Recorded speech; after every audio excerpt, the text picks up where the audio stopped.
राधे राधे दर्शकों, शुभ सनातन की आज की वीडियो में आपका स्वागत है।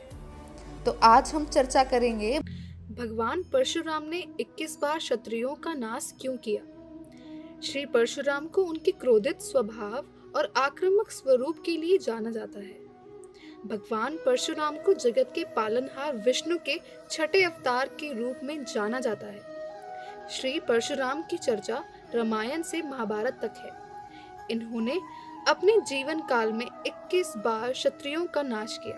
परशुराम की यह मनसा थी कि पृथ्वी क्षत्रिय विहीन हो और पृथ्वी से संपूर्ण क्षत्रिय वंश का नाश हो। इस विषय में कई पौराणिक कथाएं प्रचलित हैं।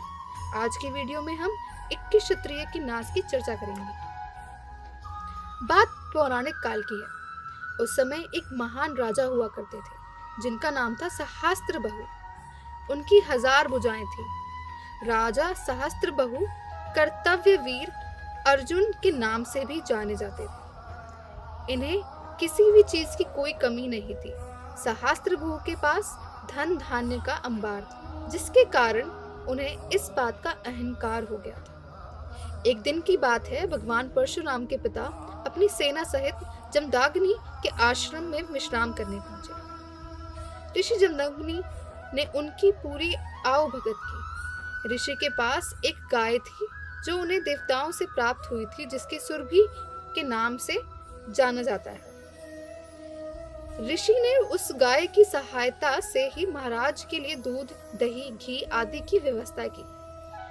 राजा भी सुरभि नामक गाय से बेहद खुश हुए और सुरभि को अपने साथ ले जाने की इच्छा जाहिर की। ऋषि का जीवन यापन इस गाय पर ही निर्भर था, इसलिए उन्होंने राजा को गाय देने से मना कर दिया। तो यह सुनकर राजा क्रोधित हो गए और उन्होंने पूरे आश्रम को तहस नहस कर दिया और जबरदस्ती बलपूर्वक गाय को वहां से उठा के ले गए। ऋषि एक ब्राह्मण थे, जिसकी वजह से उन्होंने किसी भी प्रकार का बल का प्रयोग नहीं किया। भगवान परशुराम उस वक्त किसी कार्य का वश कहीं गए हुए थे।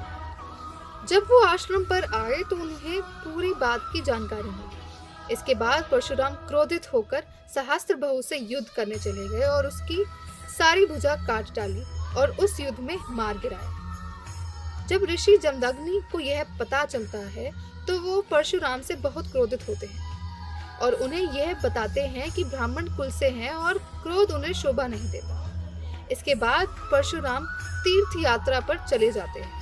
इधर परशुराम के जाते ही सहस्त्रबाहु के पुत्र आश्रम पर आ जाते हैं और पूरा आश्रम तहस नहस कर देते हैं और ऋषि जमदग्नि की हत्या भी कर देते हैं। जब परशुराम तीर्थ यात्रा से वापस आते हैं तो वो अपनी माता को विलाप करते पाते हैं और उनसे ऋषि के निर्मम हत्या का बोध होता है, जिसके बाद उनका गुस्सा 7वें आसमान पर होता है और वे तुरंत अपनी कुल्हाड़ी निकालकर युद्ध के लिए चल पड़ते हैं। सहस्त्रबाहु के संपूर्ण वंश को युद्ध के लिए ललकारते हैं। इसके बाद युद्ध प्रारंभ होता है और इस युद्ध में परशुराम के हाथों हत्या वंश के क्षत्रिय तथा सहस्त्रबाहु के संपूर्ण वंश का नाश हुआ। तब जाके परशुराम जी का क्रोध शांत हुआ और उसके बाद उन्होंने युद्ध की सन्यासी की घोषणा की।